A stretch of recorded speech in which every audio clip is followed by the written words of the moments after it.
Behind me is Moss Car Wood, and over that way is Almshouses Wood. And they're not on the Ancient Woodland Register, so HS2 can be extra destructive with them. And extra destructive they will be, because HS2 is due to come in on a viaduct over the Calder Valley, over the M1, into the middle of that somewhere. It doesn't really matter where, because you'll be able to see it when all the trees have gone and the viaducts there, won't you? And then it splits there, so double damage.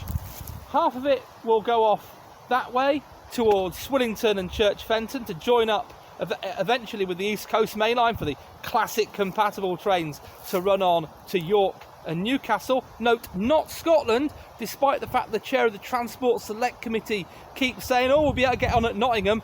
Lillian, it's not Nottingham really, and go to Scotland. No, you won't, not unless you come down and go back up the other way. And this side will go through Alton and Woodlesford and Hunslet to Leeds Station. You'll note that I didn't mention a third bit that connects Leeds back up to the classic compatible. Oh no, they don't get that. So you won't be able to get the classic compatible trains from Leeds to then York, the same way that you won't be able to get from Leeds to Sheffield on HS2, for God's sake. No, it's south facing. You'll be able to go to Nottingham and Birmingham and London, but that's your lot. Did you not realise it was all about getting to London and dragging more oh no one told you that. Oh well. So there we have it. The other thing I should mention with the classic compatible trains, I'm not sure I said this in the previous video, is of course HS2 Limited the Department for HS2 won't admit this. The Department for Transport have admitted that these classic compatible trains, which are basically going down London, will maybe go slower than existing trains when they go on to the existing tracks. So, which, you know, messes up everything you said about, capacity, no, but you're putting slower trains on. Anyway, so complete mess, and, well, it's HS2, isn't it? What did you expect? Oh, Eevee, we made it! We made it! Yes, we did. We made it. We made it here to the proposed HS2 Leeds station, or as it's currently known, Asda's national headquarters. On both sides of the road, yeah, it takes out everything there. Goes through, it only takes out half of this building. You know, I'm sure the other half will be fine. But yeah, this is where the HS2 station's going to go. Right in the area by the river that flooded. Was it last year, the year before? Well, it doesn't really matter. When it flooded, and HS2 will carry on that way, comes in through that way. The other thing I should really point out from being here is I've come in through Brewery Wharf, I've followed the river in the navigation, and while the Tetley Brewery is gone, the redevelopment of Brewery Wharf has been ongoing, is ongoing, and will continue to go on with or without HS2. This whole concept that HS2 is necessary for the redevelopment of Leeds South Bank is total rubbish. You should see what is there now. Say, I'm almost out of battery, so I thought it was better to save the battery for this. But yeah, it's just not necessary for the redevelopment of Leeds.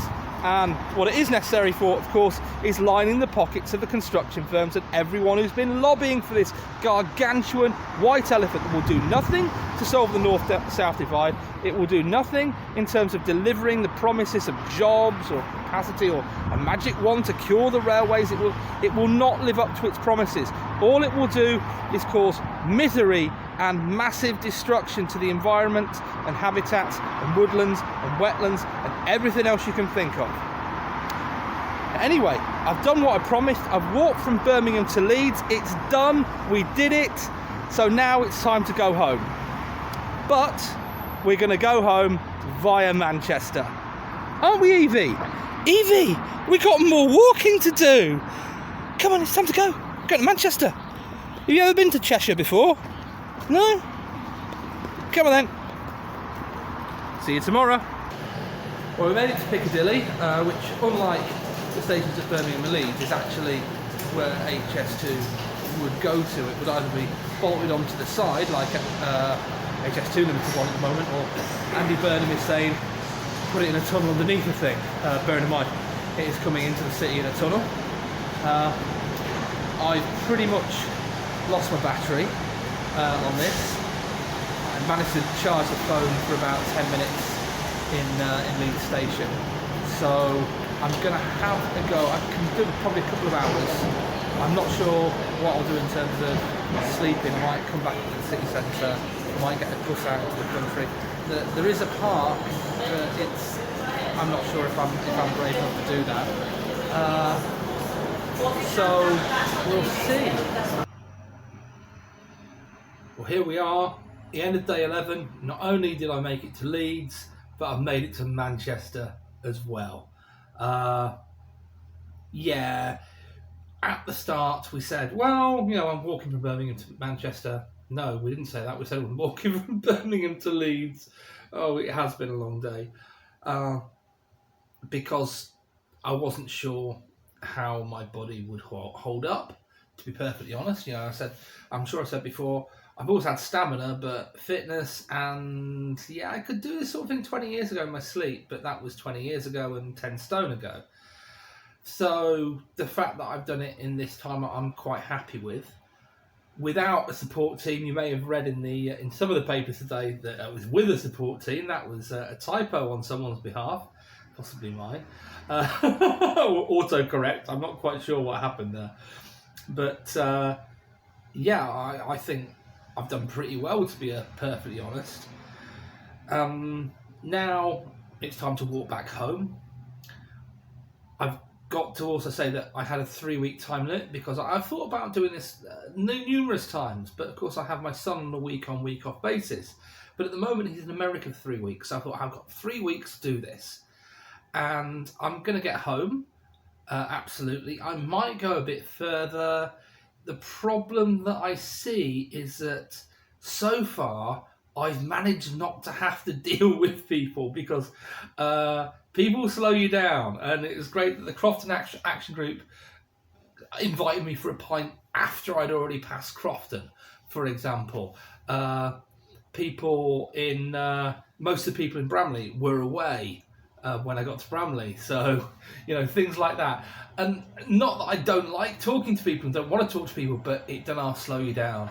And I know that from today, where I really expected to get to Leeds station a bit sooner, but we did the hit on the press, and I ended up doing a load of press interviews. 2 from Lidl car park in Alton, as I ate my only meal of the day, I think. Yeah. Which was a couple of Lidl pizza slices and whatever the hell these are. Eevee likes them. In fact, when I put a dog food out today, she says, "No, you've not got any more of those sausages. I'm not eating this rubbish." And I just left the dog food there for an hour or so, and finally she ate it.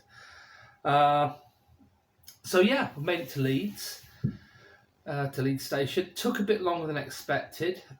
I genuinely don't know what was going on there. Got on the navigation and it said we are 5 miles from Leeds city centre, and 2 miles later there's a milestone that says Leeds city centre 5 miles, and it seemed to just get further and further away the closer I walked to it. But obviously the radio interviews didn't help because you sort of got to stand still for those, because I don't think they want you huffing. You've heard me huffing on some of these videos, and I thought probably not the best idea to do that on the radio. Yeah, but it has been pretty tight. As I say, that's what I had. That's my meal today, and this is to be honest, I had opportunity. I could have filled this up at either train station, but this is how close I've come to running out of water. I have what is in the tube. If I'd have taken one more suck, there is literally nothing left in that. That's 6 pint size. But this is the problem. That's why I ran out of charge on my devices, because I have this phone. I have another phone which is actually my phone, my pedometer, the one that I mainly use. The tablet is the map. So I try to protect the battery on that and not use it for anything else really, apart from editing the videos at night. And Yeah, I managed to get a full charge at the Clayton Club, but not being able to charge at all after that meant that everything was running out. Even though I've got two power banks, solar power banks. One's really good, one's really rubbish. But yeah, so that's why when I got to Manchester, I thought, well, get a couple of hours under my belt. There's nothing from that, and I got to yeah. I thought I could camp in one of the city centre, and I just couldn't camp in one of the parks. I just thought, no, I'm going to come back to the city centre, and I know that because it's so late, the price of the hotel the price of the Britannia will have gone down, and I know they let dogs in, and I can have a bath. And I've just spoken to a couple of the homeless guys out there. Took Eevee out because obviously make sure no one can do anything in the hotel room, and they said, yeah, no, we wouldn't camp in one of the parks. That's why we sleep underneath CCTV. Which is a sad state of affairs, but very true. What else? Oh yeah, a couple of other things I should mention. Again, very sorry that I've not managed to make it up to Swillington and Church Fenton. I said I'm just going to stick to the main line. It's not just not doing the branches of HS2 where the railway line goes, but there are probably half a dozen branches off the maintenance compounds and things like that. And if I did all of them, which would be the correct thing to do if you're going to be completionist about the whole thing, probably add another 2 or 3 days, 3 or 4 days maybe, to the whole thing if you walk in there and back and everything associated with them. So again, Church Fenton, really sorry, may well come back, but I've got a limited time to try and do this all, and I'm thinking, well, I'm going to walk home now, but the problem is that I think now I'm going to have to talk to more people, which is not a bad thing, but it's just going to slow me down.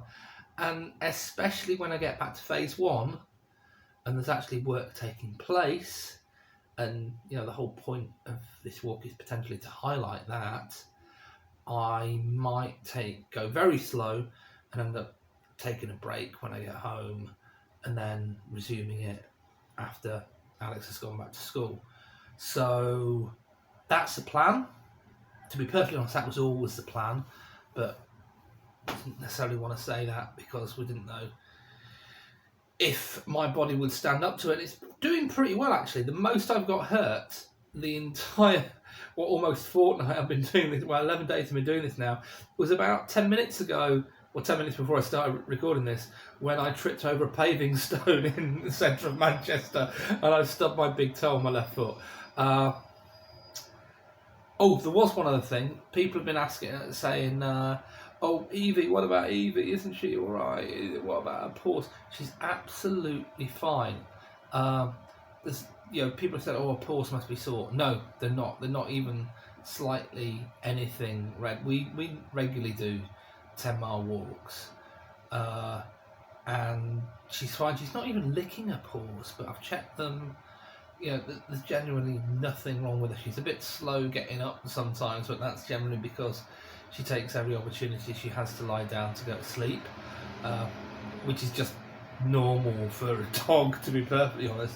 And she's plenty young enough to handle all this. So, everything's fine. And that's probably a very long end of day video. But I think, given I've made it all the way to Leeds, I've done what I promised to do, what I set out to do, and now we're in Manchester, and we even made a start on the Manchester walk and had to come back for the end of night because no one camping out there.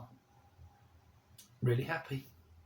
So I'm sure I said this before. See you tomorrow.